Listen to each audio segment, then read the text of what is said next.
احمدہ ونصلی ونسلم علی رسولہ النبی الکریم اما بعد فاعوذ باللہ من الشیطان الرجیم بسم اللہ الرحمن الرحیم قال اللہ تبارک و تعالی فی القرآن المجید یا ایہا الذین آمنوا ادخلوا فی السلم کافہ ولا تتبعوا خطوات الشیطان انہ لکم عدو مبین۔ صدق اللہ العظیم۔ معزز ناظرین و سامعین، السلام علیکم ورحمۃ اللہ وبرکاتہ۔ منہاج دعوت کے پروگرام میں درس عرفان القرآن کی نشست میں ہم حاضر ہیں۔ پچھلی نشست میں میں نے اس موضوع پر بات کی تھی کہ اس وقت تک کسی کا ایمان کامل اور اکمل نہیں ہو سکتا، کوئی پورے کا پورا اسلام میں داخل نہیں ہو سکتا جب تک کہ وہ پہلے ایمان کے 5 بنیادی سرچشموں کے ساتھ اپنا تعلق قائم نہیں کرتا، جن میں ایمان کا سب سے پہلا سرچشمہ وہ ہے محبت الہی، پھر ایمان کا دوسرا سرچشمہ وہ ہے عشق رسول صلی اللہ علیہ وسلم، ایمان کا تیسرا سرچشمہ وہ ہے محبت اہل بیت علیہم السلام، ایمان کا چوتھا سرچشمہ وہ ہے تعظیم صحابہ کرام رضوان اللہ علیہم اجمعین،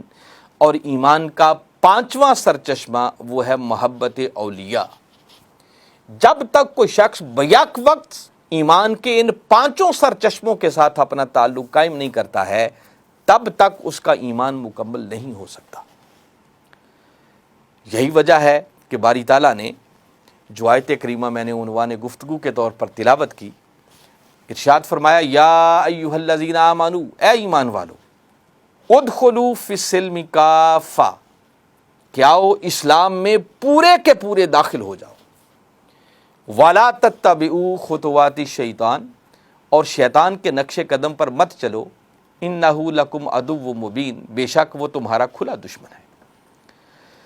میں عرض کر رہا تھا کہ اس آیت کریمہ کی تفسیر کے کئی ایک رخ ہیں، کئی ایک پہلو ہیں، مگر یہ جو فرمایا کہ اسلام میں پورے کے پورے داخل ہو جاؤ، اگر تم نے کلمہ پڑھ لیا ہے، دائرہ ایمان میں آ گئے ہو، تو آؤ پھر اگلا کام یہ بھی کرو کہ اسلام کو اپنی مرضی کے مطابق، اپنی پسند کا دین نہ بنا کر اپناؤ، بلکہ اسلام میں پورے کے پورے داخل ہو جاؤ، اس کے حصے بکھرے نہ کرو، اس کو ٹکڑے ٹکڑے نہ کرو، اور ایک ایک حصے کو تھام کر اسی کو کل دین نہ بنا لو۔ اور آج بدقسمتی سے امت کا یہی حال ہو چکا ہے۔ پچھلی نشست ہماری بات چل رہی تھی صحابہ کرام رضوان اللہ علیہم اجمعین اور اہل بیت کی نفوس قدسیہ کے حوالے سے، کہ ان دونوں محبتوں کے حوالے سے امت آج تفریق کا شکار ہو چکی ہے، کہ امت کا ایک طبقہ وہ ہے جنہوں نے اہل بیت کی محبت ہی کو اپنا کل دین اور ایمان بنا لیا۔ وہ سارا سال جب کبھی بھی کوئی مجلس کریں گے تو سوائے اہل بیت کے ان کو کوئی اور دوسرا یاد ہی نہیں آتا۔ بھئی اہل بیت سے محبت کرنا یہ کوئی غلط کام نہیں ہے، اہل بیت کی محبت ہمارا ایمان ہے، اور یاد رکھیں اہل بیت کی محبت کے بغیر نہ ایمان ملتا ہے، نہ ملا ہوا ایمان بچتا ہے۔ ایمان ملتا بھی اہل بیت کی محبت کے صلے میں ہے، اور ملا ہوا ایمان یہ بچتا بھی اہل بیت کی محبت کے صدقے سے ہے۔ تو اہل بیت کی محبت کے بغیر تو چارہ نہیں ہے، اس کے بغیر تو گزارا ہی نہیں ہے، اس پر تو کوئی دوسری رائے نہیں۔ مگر ظلم اس وقت ہوتا ہے جب اہل بیت کی محبت کی آڑ میں دلوں میں صحابہ کرام کا بغض پالا جاتا ہے، ان کی شان میں زبان تان دراز کی جاتی ہے، اور ایسے لوگوں کی کمی نہیں ہے کہ جو اہل بیت کی محبت کا دم تو بھرتے ہیں، مگر معاذ اللہ صحابہ کرام رضوان اللہ علیہم اجمعین کے بارے میں ان کے خیالات اچھے نہیں۔ جواباً پھر امت کا ایک اور طبقہ مارز وجود میں آیا جنہوں نے نعرہ صحابہ کرام کی تعظیم کا لگایا، عظمت صحابہ کی بات کی۔ اب صحابہ کرام کی عظمت سے کون انکار کر سکتا ہے؟ نعرہ بڑا اچھا ہے، بھئی ہمارے لیے تو وہ ذرے بھی قابل تعظیم ہیں جو کملی والے آقا صلی اللہ علیہ وسلم کے قدموں کے ساتھ لگ گئے۔ تو جائے کہ وہ صحابہ کرام رضوان اللہ علیہم اجمعین جنہوں نے میرے آقا کے دین کی سربلندی کی خاطر اپنا تن من دن سب کچھ قربان کر رکھا تھا، جن کو جنت کی بشارت میرے آقا نے خود اپنی حیات ظاہری کے اندر دے دی، جن کی شان میں کیا کیا کچھ میرے آقا نے نہیں فرمایا، تو ان صحابہ کرام کی عظمت کا انکار کون کر سکتا ہے؟ تو نعرہ تو اچھا ہے صحابہ کرام کی عظمت کی بات والا، تعظیم صحابہ کی بات بہت اچھی ہے، مگر ظلم اس وقت ہوتا ہے جب صحابہ کرام کی تعظیم کی آڑ میں دلوں میں اہل بیت کا بغض پالا جاتا ہے، اور ایسے لوگوں کی بھی کمی نہیں ہے۔ میں نے خود اس چیز کا مشاہدہ کیا ہوا ہے کہ کئی لوگ ہیں، 10 محرم کا دن ہوتا ہے، اس دن بھی جب وہ کوئی جلسہ کرتے ہیں، کوئی محفل کرتے ہیں، کوئی مجلس کرتے ہیں، تو عنوان صحابہ کرام کی عظمت ہوتا ہے، عظمت صحابہ کے نام کا جلسہ ہوتا ہے۔ تو میں یہ عرض کر رہا تھا کہ یہ جو ہم افراط و تفرید کا شکار ہو گئے، انتہا پسندی کا شکار ہو گئے، اس نے ہمارے ایمان کو پارا پارا کر دیا۔ اس لیے پچھلی نشست میں صحابہ کرام اور اہل بیت رضوان اللہ علیہم اجمعین ان ہستیوں کے حوالے سے بات کر رہا تھا کہ اہل بیت ہوں یا صحابہ کرام، بھائی کوئی کچھ نہ بن سکا، جو کچھ بنا وہ نسبت محمد مصطفیٰ کی وجہ سے بنا صلی اللہ علیہ وسلم۔ اللہ تعالیٰ نے ان سب کو ٹائٹل والذین معہ کا دیا کہ صحابہ کرام ہوں یا اہل بیت، فرمایا یہ سب وہ ہیں جن کو میرے مصطفیٰ کی معیت نصیب ہو گئی، جو میرے مصطفیٰ کی سنگت میں آ گئے، خواہ کسی کو وہ معیت صحبت کی وجہ سے ملی یا کسی کو وہ معیت گھر کی نسبت کی وجہ سے ملی۔ تو میں نے اس پر بڑی ڈیٹیل سے تفصیل کے ساتھ روشنی ڈالی تھی، اور حضور شیخ الاسلام نے تو بڑے خوبصورت لفظوں میں اس چیز کو بیان کیا تھا کہ اہل بیت وہ ہیں کہ جن کو آقا کے گھر کی نسبت ملی، کیونکہ در ایک تھا اور وہ تھا در رسول صلی اللہ علیہ وسلم، وہ تھا ہمارے آقا کا گھر، وہ تھا کملی والے کا گھر، وہ تھا محبوب خدا کا گھر۔ فرق صرف اتنا تھا کہ کچھ لوگ وہ تھے جو اس گھر کی چار دیواری کے اندر رہتے تھے،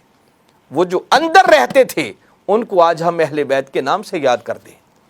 اور کچھ وہ تھے جو ہمہ وقت 24 گھنٹے اس گھر کا طواف کرتے رہتے تھے، وہ جو ہر وقت اس گھر کا طواف کرتے رہتے تھے، ان کو آج ہم صحابہ کرام کے نام سے یاد کرتے ہیں۔ گویا اس گھر اور در کے ساتھ کسی کی نسبت کم نہ تھی۔ آئیے آج ہم اس مضمون کو آگے بڑھاتے ہوئے اس پہلو پر غور کرتے ہیں کہ اگر کسی کے ذہن میں یہ خیال آئے کہ ٹھیک ہے تاجدار کائنات صلی اللہ علیہ وسلم کی ذات اقدس کے ساتھ تو ان کی نسبت بڑی پختہ تھی، میرے آقا کی دونوں گھرانوں پر بڑی کرم نوازیاں تھیں، مگر اگر کوئی اس غلط فہمی کا شکار ہو کہ معاذ اللہ ہو سکتا ہے وہ ایک دوسرے کو اچھا نہ سمجھتے ہوں، جیسا کہ آج ہم نے اپنے طرز عمل سے نوجوان نسل کو یہ پیغام پہنچایا کہ شاید صحابہ اہل بیت کے دشمن تھے اور اہل بیت صحابہ کے دشمن تھے، تو آئیے تھوڑی دیر رک کر اس پہلو پر بھی غور کرتے ہیں کہ ان کی آپس میں محبت، شفقت، الفت اور باہمی تعلق کا عالم کیا تھا۔ ام المومنین حضرت عائشہ صدیقہ رضی اللہ تعالیٰ عنہ بیان کرتی ہیں کہ میرے والد گرامی، کون؟ سیدنا صدیق اکبر رضی اللہ تعالیٰ عنہ، فرماتی ہیں کہ وہ جب کبھی کسی ایسی نشست میں بیٹھتے جس میں مولا کائنات علی شیر خدا رضی اللہ تعالیٰ عنہ بھی موجود ہوتے، تو کہتی ہیں کہ میرے والد گرامی ہر وقت علی کے چہرے کو تکتے رہتے۔ کہتی ہے گھر میں خلوت میں ایک دن میں نے اپنے والد گرامی سے پوچھا، عرض کی کہ ابا جان آپ کا خود مقام و مرتبہ اتنا بلند ہے، کیا وجہ ہے کہ آپ ہر وقت علی کے چہرے کو تکتے رہتے؟ قربان جائیں اس پروانہ چراغ مصطفی کے جواب پر، سن کر فرمانے لگے کہ بیٹی عائشہ، سمعت رسول اللہ صلی اللہ علیہ وسلم یقول النظر الی وجہ علی عبادت، کہ بیٹی عائشہ میں نے اپنے آقا کی زبان حق سے سنا ہے کہ علی کے چہرے کو فقط تکنا بھی عبادت ہے۔ گویا وہ جواب دے رہے ہیں کہ میں علی کے چہرے کو کیوں نہ تکوں، جب ابو بکر کے کان خود کملی والے آقا کی زبان حق ترجمان سے سن چکے ہیں کہ علی کے چہرے کو فقط تکنا بھی عبادت ہے۔ ناظرین مکرم ذرا ایک لمحے کے لیے سوچیں، چشم تصور میں لائیں کہ اگر سیدنا صدیق اکبر رضی اللہ تعالیٰ عنہ مولا کائنات علی شیر خدا کو اچھا نہ سمجھتے ہوتے تو انہیں کیا پڑی تھی کہ وہ ایسی بات کرتے جس سے علی کی شان نمایاں ہوتی؟ گھر کی تنہائی ہے، خلوت ہے، کوئی اور سننے والا بھی نہیں، اور وہ تو خالی بیان نہیں کر رہے، اپنا عقیدہ سنا رہے ہیں، اور خالی عقیدہ ہی بیان نہیں کر رہے بلکہ ان کی بیٹی بتا رہی ہیں کہ پھر وہ ہر وقت علی کے چہرے کو تک تک کر اس عبادت میں مصروف بھی رہا کرتے تھے۔ ان کی تو یہ آپس میں محبت کا عالم تھا۔ پھر سیدنا عمر فاروق رضی اللہ تعالیٰ عنہ، معروف واقعہ ہے کہ امام علی مقام امام حسین علیہ السلام اور سیدنا عمر فاروق رضی اللہ تعالیٰ عنہ کے صاحبزادے بچے تھے، کھیل رہے تھے، کھیلتے کھیلتے کسی بات پہ جھگڑا ہو گیا اور امام علی مقام امام حسین علیہ السلام فرمانے لگے بھئی تم تو ہمارے غلام زادے ہو اور ہم سے جھگڑتے ہو۔ بس اتنی بات جو ہوئی تو وہ بھی بچے تھے، دل پر بوجھ آیا، بوجھل دل لے کے گھر گئے، جا کر اپنے والد گرامی سیدنا عمر فاروق رضی اللہ تعالیٰ عنہ سے عرض کرنے لگے کہ آج حسین نے یہ طعنہ دیا ہے۔ بس یہ بات سننا تھی کہ عمر کی آنکھوں میں چمک آ گئی، بیٹے کو انگلی تھما لی اور سیدھا مولا کائنات علی شیر خدا رضی اللہ تعالیٰ عنہ کے دروازے پہ آ گئے، دروازے پہ دستک دی۔ اب دروازہ کھولنے کے لیے وہی شہزادہ حسین آ رہا ہے۔ باپ بیٹے کو دیکھا ہوگا، خیال آیا ہوگا کہ شاید آج جھگڑا ہوا تھا، کوئی شکایت لے کے آئے ہوں گے، مگر باہر ماجرا ہی کچھ اور تھا۔ پوچھا چچا جان کیسے آنا ہوا؟ آپ عرض کرنے لگے کہ حسین بتاؤ آج کیا ہوا تھا؟ پہلے سرسری جواب دیا کہ بس ایسے جھگڑا ہو گیا تھا۔ اب پھر پوچھنے لگے کہ نہیں ذرا اپنے کلمات دہرا کر بتاؤ آپ نے فرمایا کیا تھا؟ اب جس نے میرے آقا کی زبان اقدس چوسی ہو وہ کبھی جھوٹ نہیں بول سکتے۔ فرمانے لگے کہ ہاں کہہ دیا تھا تم تو ہمارے غلام زادے ہو اور ہم سے جھگڑتے ہو۔ بس یہ سننے کی دیر تھی کہ عمر فاروق نے اللہ کی بارگاہ میں ہاتھ اٹھا دیے اور عرض کی کہ مولا گواہ ہو جا کہ آج تیرے حسین نے ہمیں اپنی غلامی میں قبول کر لیا اور ہماری بخشش اور نجات کے لیے یہی سند کافی ہے۔ بعض روایات میں ہے کہ آپ عرض کرنے لگے کہ حسین جو فرما رہے ہو یہ مجھے لکھ دو، تحریر کر دو تاکہ یہ پروانہ ساتھ لے جاؤں اور قبر اور حشر میں یہی میری کامیابی کا سامان بن جائے۔ یہ محبت تھی صحابہ کرام رضوان اللہ علیہم اجمعین کی اہل بیت کے ساتھ، اور یہ تعلق کوئی یک طرفہ نہیں تھا کہ صحابہ کرام تو محبت کرتے تھے اور شاید اہل بیت کے لوگ ان کو اچھا نہیں سمجھتے تھے۔ میں نے تو ابھی دو جلیل القدر صحابہ کرام کی بات کی ہے، سیدنا صدیق اکبر رضی اللہ تعالیٰ عنہ کی، سیدنا عمر فاروق رضی اللہ تعالیٰ عنہ کی، ورنہ میرے آقا کے 1.25 لاکھ کے لگ بھگ صحابہ کرام ہیں اور جمی صحابہ کرام کا یہ مسلک تھا، مشرب تھا۔ صحابہ کرام فرمایا کرتے تھے کننا نعرف المنافقین ببغضہم علیہ۔ صحابہ کرام کہتے ہیں کہ کملی والے آقا صلی اللہ علیہ وسلم کے پردہ فرما جانے کے بعد اگر ہمیں کسی کی پہچان کرنا ہوتی کہ یہ مومن ہے یا منافق تو کہتے ہم کیا کرتے، اس کے سامنے علی کا نام لیتے، علی کا ذکر کرتے۔ ان کا بھی کوئی نعرہ حیدری ہوگا نا صحابہ کرام کا جو وہ لگاتے ہوں گے، اور کہتے ہیں کہ علی کا نام لے کر پھر ہم اس شخص کے چہرے کو تکتے۔ اگر علی کا ذکر سن کر اس کے چہرے پر خوشی کی لہر دوڑ جاتی تو ہم اسے مومن سمجھ کے گلے لگا لیتے، اور اگر علی کا ذکر سن کر اس کے چہرے پر تنگی کے آثار نظر آتے تو کہتے ہم سمجھ جاتے کہ اس بدبخت سے بڑھ کر منافق اور کوئی نہیں ہے۔ گویا صحابہ کرام کے نزدیک مومن اور منافق کی پہچان وہ حب علی اور بغض علی تھا۔ جس دل میں علی کی محبت دیکھتے اسے مومن سمجھتے، جس دل میں علی کا بغض دیکھتے اسے منافق سمجھتے تھے۔ یہ صحابہ کرام کی محبت کا عالم تھا، اور میں عرض کر رہا ہوں کہ یہ تعلق کو یک طرفہ نہیں تھا کہ صحابہ کرام تو محبت کرتے تھے تو شاید اہل بیت کے لوگ ان کو اچھا نہیں سمجھتے، نہیں، اہل بیت کے لوگ بھی اسی طرح محبت کرتے تھے۔ مولا کائنات علی شیر خدا رضی اللہ تعالیٰ عنہ اکثر فرمایا کرتے تھے حب ابی بکر و عمر ایمان و بغضہما کفر۔ آپ فرمایا کرتے تھے کہ جس نے ابو بکر و عمر سے محبت کی وہ مومن ہے، اور جس نے ان سے بغض رکھا اس سے بڑا کافر اور کوئی نہیں ہے۔ بھائی وہ ہستیاں جن کے ایمان کو اللہ اور اس کا رسول قیامت تک آنے والی انسانیت کو ایک ماڈل بنا کر پیش کر رہا ہو، نمونہ بنا کر پیش کر رہا ہو، اور وہ سیدنا صدیق اکبر جن کی صحابیت کا اعلان خود قرآن کر رہا ہو، جن کی عظمتیں اور شان قرآن بیان کر رہا ہو، ان سے بغض رکھنا یہ کہاں کا ایمان ہو سکتا؟ مولا کائنات علی شیر خدا رضی اللہ تعالیٰ عنہ ایک دن جا رہے ہیں، ایک مسجد کے قریب سے گزرے، مسجد میں چراغ جل رہا تھا۔ یہ مسجدوں میں چراغ جلانے والی سنت کا آغاز سیدنا عمر فاروق رضی اللہ تعالیٰ عنہ نے کیا۔ جب چراغ جلتا ہوا دیکھا تو مولا کائنات علی شیر خدا رضی اللہ تعالیٰ عنہ رک گئے، اور رک کر اللہ کی بارگاہ میں ہاتھ اٹھا کر عرض کرنے لگے کہ مولا جس طرح عمر نے تیرے گھر کو روشن کیا ہے تو عمر کی قبر کو روشن فرما دے۔ اگر ان کی آپس میں کوئی غلط فہمی ہوتی، کوئی چپکلش ہوتی، علی کو کیا پڑی تھی کہ عمر فاروق کے لیے ایسی دعا کر دے؟ مولا کائنات علی شیر خدا رضی اللہ تعالیٰ عنہ کے خطبات پر مشتمل کتاب نہج البلاغہ، اس کو پڑھے۔ آپ کا ایک معروف خطبہ ہے، سیدنا عمر فاروق رضی اللہ تعالیٰ عنہ کا دور حکومت ہے،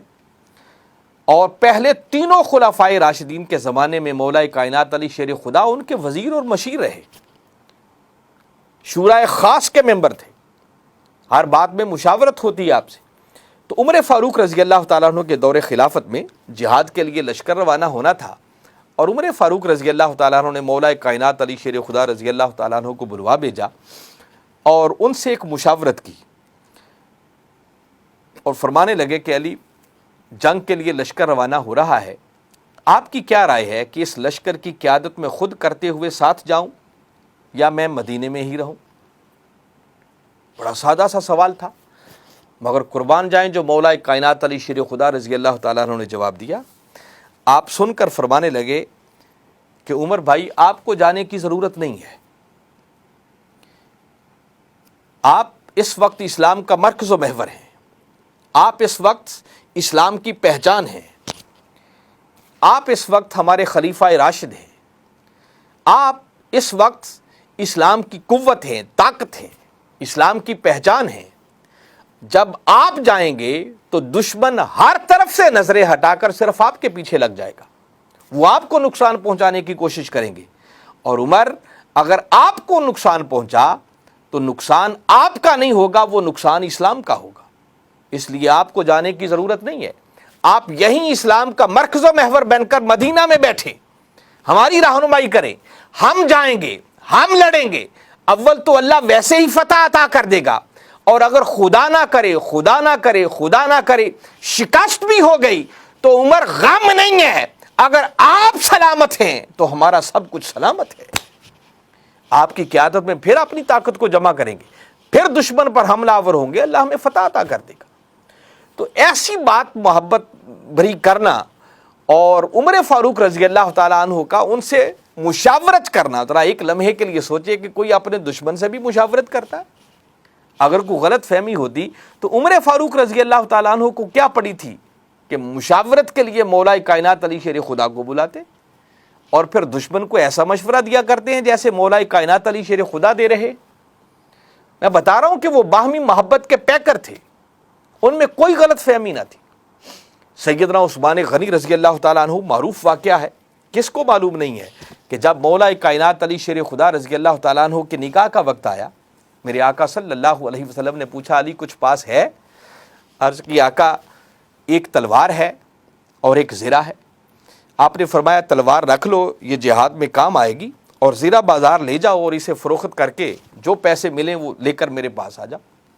آپ زرہ فروخت کرنے کے لیے جا رہے ہیں کہ راستے میں ملاقات سیدنا عثمان غنی رضی اللہ تعالیٰ عنہ سے ہو گئی۔ پوچھا علی کدھر جا رہے ہو؟ بتایا زرہ فروخت کرنے جا رہا ہو۔ پوچھا کتنے کی بیچنی ہے؟ وہ ایک رقم پر آپس میں سودا طے ہو گیا۔ سیدنا عثمان غنی رضی اللہ تعالیٰ عنہ نے وہ زرہ خود لے لی اور درہم دینار جو رقم بھی تھی وہ مولا کائنات علی شیر خدا رضی اللہ تعالیٰ عنہ کے سپرد کر دی، اور فرمایا کہ علی اب زرہ میری ہو گئی، درہم تمہارے ہو گئے۔ جب چلنے لگے تو روک کے پھر فرمانے لگے کہ علی درہم تو تمہارے ہو ہی گئے، اب یہ زرہ بھی رکھ لو، تمہاری شادی اور نکاح کے موقع پر یہ زرہ پھر تمہیں تحفے کے طور پر ادا کرتا۔ مجھے بتائیں اگر غلط فہمیاں ہوں تو کبھی ایسے بھی محبتوں کا اظہار ہوتا؟ اور یہی وہ سیدنا عثمان غنی رضی اللہ تعالیٰ عنہ ہیں جن کو ذوالنورین ہونے کا شرف ملا۔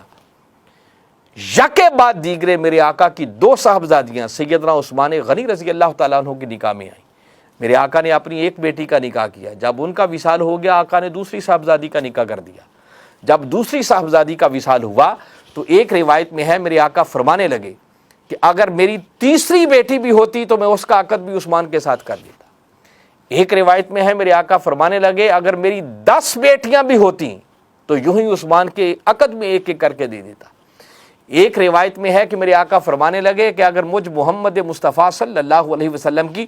40 بیٹیاں بھی ہوتی تو ایک ایک کر کے عثمان کے عقد میں دے دیتا۔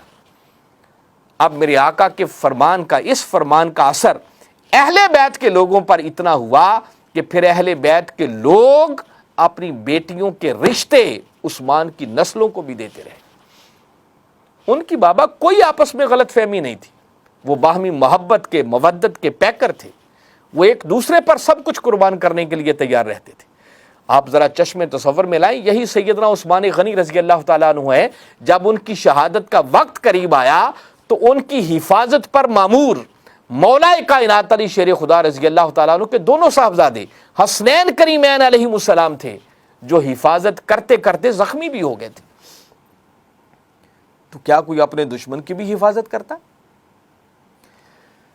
میں پھر عرض کر رہا ہوں کہ ان کی کوئی غلط فہمی نہ تھی۔ امام باقر علیہ السلام اہل بیت کے اہم فرد ہیں۔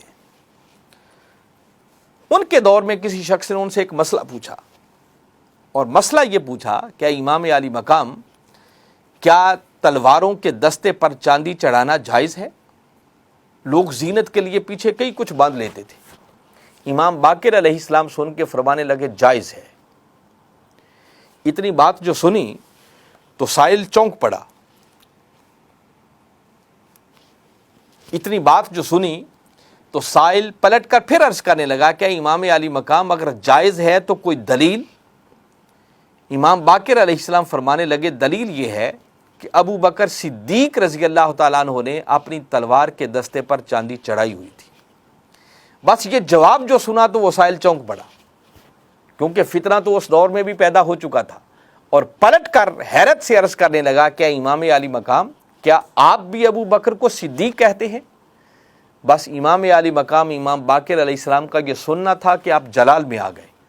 آپ نے کعبہ کی طرف رخ کر لیا اور فرمایا نعم الصدیق، نعم الصدیق، نعم الصدیق، فمن لم یکن لہ صدیق فلا صدق اللہ قولہ فی الدنیا والآخرہ۔ فرمایا ہاں وہ صدیق ہیں، صدیق ہیں، صدیق ہیں، جو ان کو صدیق نہیں مانتا خدا اسے دنیا میں بھی جھوٹا کرے گا اور آخرت میں بھی جھوٹا کرے گا۔ یہ محبت کا عالم تھا اہل بیت کا صحابہ کرام رضوان اللہ علیہم اجمعین کے ساتھ، اور صحابہ کرام کی محبت اہل بیت علیہم السلام کے ساتھ۔ میں عرض کر رہا ہوں کہ ان کی کوئی آپس میں غلط فہمی نہیں تھی، کوئی چپکلش نہیں تھی۔ یہ تو بس یار لوگوں نے اپنے پیٹ کے 2 ٹکے کے مفاد کی خاطر اور اپنی 1.5 اینٹ کی مسجد کے مفاد کی خاطر میرے آقا کی امت کے مفاد کو نظر آتش کر دیا، اور ممبروں پر، سٹیجوں پر ایسی باتیں بیان ہونے لگیں جس سے مزید امت ٹکڑے ٹکڑے ہوتی چلی جا رہی۔ الحمدللہ ثم الحمدللہ، اس بات پر ہم جتنا بھی اللہ کا شکر ادا کریں میں سمجھتا ہوں کم ہے کہ اس گئے گزرے دور کے اندر منہاج القرآن اور حضور شیخ الاسلام پروفیسر ڈاکٹر محمد طاہر القادری مدہ اللہ العالی اللہ کی ایسی نعمتیں ہیں کہ جنہوں نے پھر سے امت کو جوڑنے کا کردار ادا کیا ہے۔ حضور شیخ الاسلام کے ہزارہا خطابات موجود ہیں، ان کی سینکڑوں کتابیں اس وقت چھپ کر منظر عام پر آ چکے ہیں۔ زندگی بیت گئی ہے ان کو پڑھتے ہوئے، سنتے ہوئے، آج تک کبھی ان کی زبان سے ایسا جملہ نہیں سنا کہ جس سے امت کے ٹوٹنے کا پیغام کسی کو جاتا۔ انہوں نے کبھی امت کو توڑنے کی بات نہیں کی، بلکہ ہمیشہ امت کو جوڑنے کی بات کی ہے۔ اللہ اس مشن کو دن دگنی رات چوگنی ترقی عطا فرمائے، حضور شیخ الاسلام کا سایہ تا دیر ہمارے سروں پر قائم اور دائم رکھے، ہمیں ان کا دست و بازو بننے کی توفیق عطا فرمائے، تاکہ اسی طرح امت کو جوڑنے کا پیغام نسلوں تک پہنچتا رہے، اور ہم صحیح معنوں میں تاجدار کائنات صلی اللہ علیہ وسلم کی سچی اور سچی غلامی کا پٹا اپنے گلے میں ڈالتے ہوئے اہل بیت کے نفوس قدسیہ کے ساتھ بھی نسبت غلامی قائم کرنے کی کوشش کریں، اور صحابہ کرام رضوان اللہ علیہم اجمعین کی تعظیم کو بھی اپنی زندگی کا مشن سمجھیں۔ اسی طرح ناظرین مکرم، 5واں ایمان کا سرچشمہ وہ ہے محبت اولیاء، کملی والے آقا کی امت کے اولیاء اور صالحین کے ساتھ محبت۔ تو میں نے 5 سرچشموں کا ذکر کیا ہے۔ جب تک کوئی شخص ان 5 ایمان کے سرچشموں کے ساتھ اپنا تعلق نہیں جوڑتا، وہ کبھی بھی پکا اور سچا مومن نہیں ہو سکتا، وہ پورے کا پورا اسلام میں داخل نہیں ہو سکتا۔ اگر ہم اسلام میں پورے کے پورے داخل ہونا چاہتے ہیں، اپنے ایمان کو کامل اور اکمل کرنا چاہتے ہیں، تو یہ تبھی ممکن ہے جب محبت الہی کا دامن بھی تھامیں، محبت رسول صلی اللہ علیہ وسلم کا دامن بھی تھامیں، محبت اہل بیت کے سرچشمے کے ساتھ بھی اپنا تعلق قائم کریں، اور تعظیم صحابہ کو بھی اپنی زندگی کا مشن سمجھیں، اور کملی والے آقا صلی اللہ علیہ وسلم کی امت کے صالحین اور اولیاء، ان سے محبت اور ان سے نسبت غلامی کو بھی اپنی زندگی کا مشن جانیں۔ اگر ان ایمان کے پانچوں سرچشموں کے ساتھ انسان کا تعلق قائم ہو جائے تو یقیناً اس کا ایمان بھی کامل ہو جائے گا اور وہ پورے کا پورا اسلام میں داخل بھی ہو جائے گا۔ اللہ کی بارگاہ میں دعا ہے کہ باری تعالیٰ صحیح معنوں میں ہمیں ان باتوں کو سمجھ کر ان ایمان کے پانچوں سرچشموں کے ساتھ اپنا تعلق قائم کرتے ہوئے اپنی دنیا اور آخرت کو سنوارنے کی توفیق عطا فرمائے۔ وما علینا الا البلاغ۔